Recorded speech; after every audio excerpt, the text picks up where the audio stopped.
This is a video of me installing a new fence on a table saw that I picked up for a really good deal. Hope you enjoy the video. The fence is completely missing. The plug was cut off, came with a crappy blade, but I picked it up for $50. Could be an amazing buy, it could be a small loss, but I think it's worth it. Hopefully I can find a replacement fence for pretty cheap, and hopefully the cord wasn't cut off for a good reason. This saw's set in a warehouse for, 10 years, so the first thing I'm going to do is use a wire brush and get the many years of rust off. Next I tried a little penetrating oil. It was helpful, maybe it wasn't, I'm not so sure. What did work really good was a random orbit sander with some 120 grit sandpaper. I sprayed it with some penetrating oil again, and the table looks pretty good now. I'd say it looks almost as good as it was new, if you ignore the paint.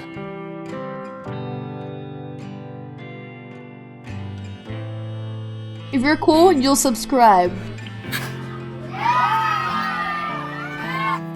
I picked the fence up from this website called Very Cool Tools. This must be a high-class saw guide to be packed with the New York Times. The ordering process was pretty easy, and the item arrived quickly. The website has lots of good information, and the instructions that ship with the tool are pretty easy to follow. I wonder if it's metric or standard. Step 1 is to install this flapper that acts as the brake for the fence.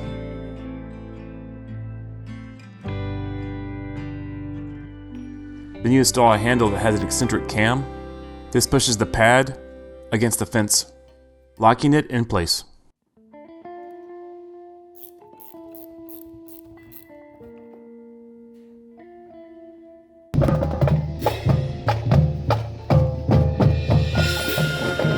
The instructions on the website say to use a 3x3 piece of angle iron. I happen to have this 3x5 on hand already, so I decided to use it.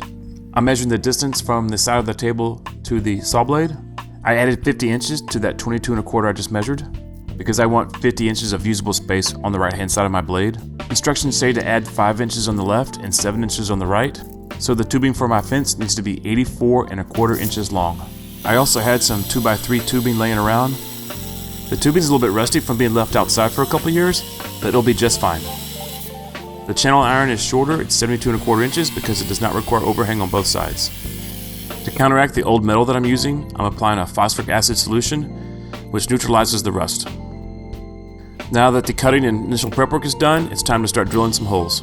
I start out first by marking where I want the holes to attach the angle iron to the tubing. The location of these holes are not critical. I just wanted something that looked good and was evenly spaced. After describing the locations, I better mark them with a center punch and a hammer punch.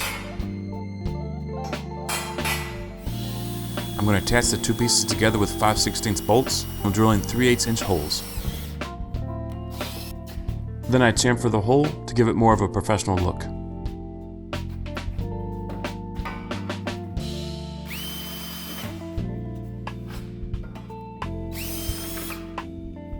Here you can really see what a great job that phosphoric acid did to the tubing. The instructions say the tubing should overhang the channel by 7 inches. I'm clamping the tubing down to the channel, and then making sure the tubing overhangs the channel slightly by about 1/16 of an inch. Clamp down the other side of the tubing, and make sure the overhang is consistent.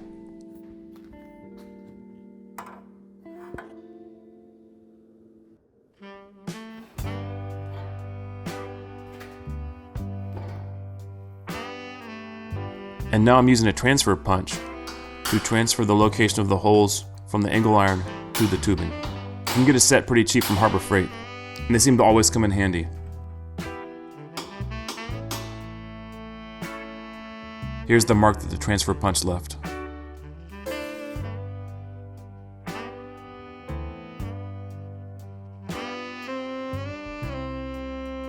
I'm going to use a 5/16 bolt. So I'm looking on this chart to see what size drill bit to use for a 5/16 tap. And just like before, I'm going to chamfer the hole. And now I'm putting threads in the tubing using a 5/16 tap.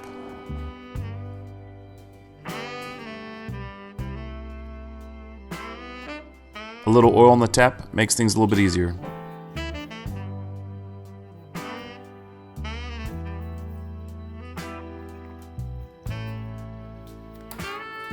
I blow out any loose chips, and then I make sure that the bolt actually fits.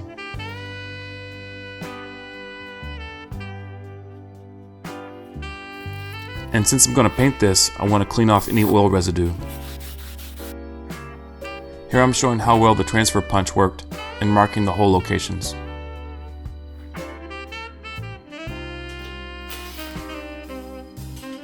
Okay, time to attach the tubing to the angle iron for the first time. I get them partially bolted together, and then I ensure that the tubing has the correct overhang from the angle iron. And then lock it all down. Here you can see I achieved my intended 1/32 overhang. The instructions say to mount the fence 3/4 of an inch below the tabletop. I'm going to use these pieces of scrap tubing to hang the fence from while I mark the mounting bolt locations, and to ensure it has the proper spacing from the top. You could definitely do this without a hoist, but it sure makes it easier with only one person. I'm cutting the 3/4 spacers on a table saw, just not the table saw I'm working on right now.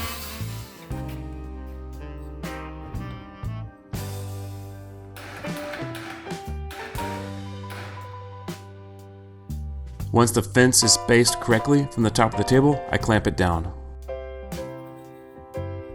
Space the other side and clamp it down too. Before I got past the point of no return and drilled a bunch of holes, I finished putting the very cool tools fence together and made sure it slid properly on the part of the fence that I built.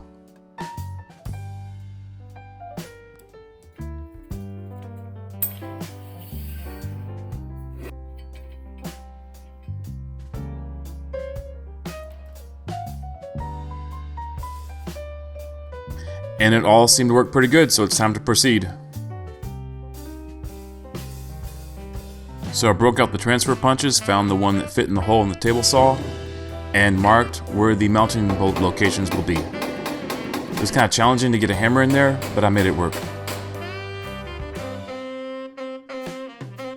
Then I unclamped everything so I could drill the holes. The transfer punch marks were pretty faint, so I used a regular punch to make sure they were easier to see.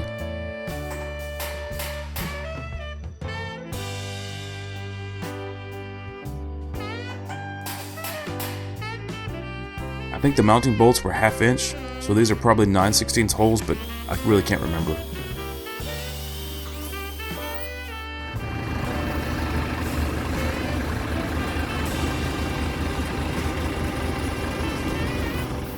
Since all the fabrication work was done, it was time to paint. I sprayed with primer and then I applied some Tractor Supply Special gray paint. Time to assemble the fence for the last time.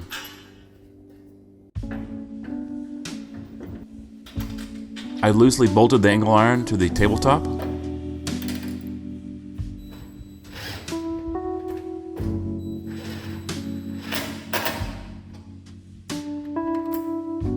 My tabletop had 4 bolt locations, so I'm using these 4 bolts.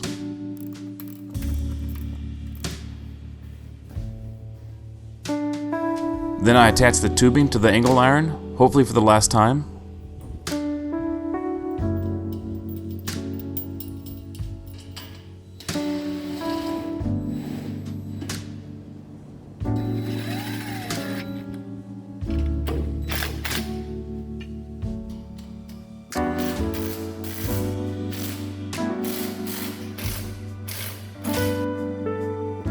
Then it was time to put the whole setup together with the scrap tubing and the spacers to ensure that the piece of tubing was correctly spaced from the tabletop.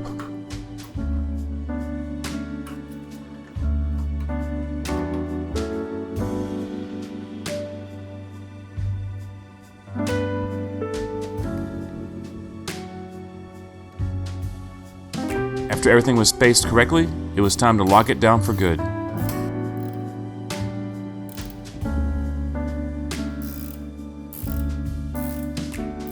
And then I put the very cool tools fence on top of the part of the fence that I built, and it all seemed to work perfectly.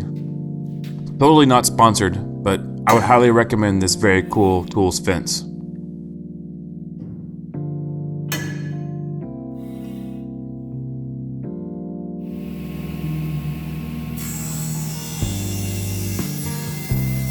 Thanks for watching. I hope you enjoyed the video. Please hit that subscribe button. Take care. God bless. Have a great day.